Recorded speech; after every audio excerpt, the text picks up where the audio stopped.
organisasi bisnis. Topik 2, globalisasi ekonomi dan bisnis internasional. Topik 3 yaitu sistem ekonomi dunia dan bisnis. Tia, saya ingin bertanya, yang dimaksud perusahaan itu apa? Baik, saya akan menjawab pertanyaan ini. Perusahaan yaitu suatu unit kegiatan yang melakukan aktivitas mengolah faktor-faktor produksi untuk menyediakan barang dan jasa bagi masyarakat, mendistribusikannya, serta melakukan upaya-upaya lain dengan tujuan memperoleh keuntungan dan memuaskan kebutuhan masyarakat. Oh, seperti itu. Jelas, Meme? Jelas. Pertanyaan kedua, apa aja tantangan sosial yang harus dihadapi di dunia bisnis? Tantangannya itu yaitu ada 6. Yang pertama pemulihan ekonomi, yang kedua di wanita dunia kerja, yang ketiga isu and image, yang keempat diversitas, yang kelima konflik nilai, dan yang keenam etika bisnis. Oh, seperti itu. Yeah. Yang terakhir, maksud dan tujuan bisnis itu apa?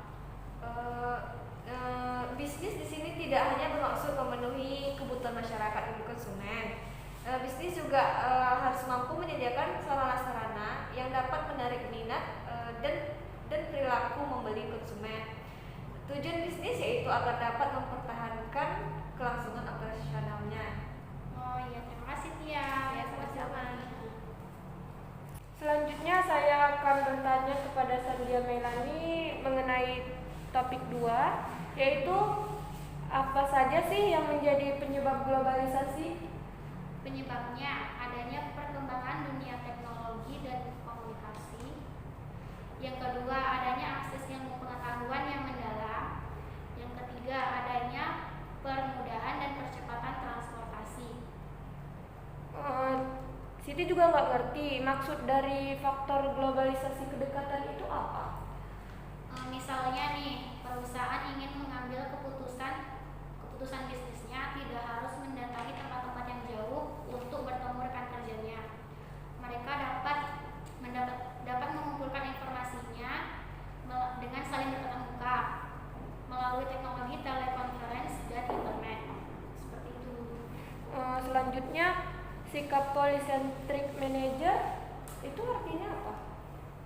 Manajer tipe ini beranggapan bahwa antara negara asal dan negara mitra memiliki budaya yang berbeda. Mereka beranggapan bahwa bisnis di negara mitra lebih efektif dijalankan manajer lokal yang lebih tahu kondisi lapangannya. Sandia, saya juga mau bertanya nih, Ya. mengapa atau kenapa sih bisnis go internasional itu? Jaringan semakin luas sehingga bermanfaat untuk penetrasi pasar luar negeri. Yang kedua, mendorong perusahaan nasional meningkatkan efisiensi dan daya saingnya. Selanjutnya, sikap apa yang harus kita miliki untuk menghadapi era globalisasi ini? Mencintai produk dalam negeri, mencintai kebudayaan sendiri bukan kebudayaan asing, melestarikan budaya bangsa kita, memilih hiburan dan informasi yang lebih selektif agar menjaga dari pengaruh negatif. Terima kasih, Mei. Iya. Siti, saya ingin bertanya nih, dalam satu industri tekstil, ekonomi mikro dan ekonomi makro mempelajari tentang apa aja? Jadi, ekonomi mikro itu mempelajari pengaruh subsidi impor terhadap tenaga tekstil di pasaran. Sedangkan ekonomi makro mempelajari tentang subsidi impor tentang anggaran pemerintah secara keseluruhan. Selanjutnya, sebutkan 3 soal menurut Muhammad Atta yang berkaitan dengan pembangunan perekonomian Indonesia yang harus dihadapi. Jadi, soal pertama itu soal ideologi.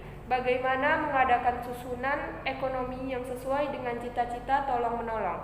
Dan soal kedua itu soal praktek, yaitu politik perekonomian apa yang praktis dan perlu dijalankan dengan segera di masa yang akan datang. Sedangkan soal ketiga adalah soal koordinasi, yaitu bagaimana mengatur pembangunan perekonomian Indonesia supaya sejalan dengan pembangunan seluruh dunia. Apakah sudah jelas, Tia?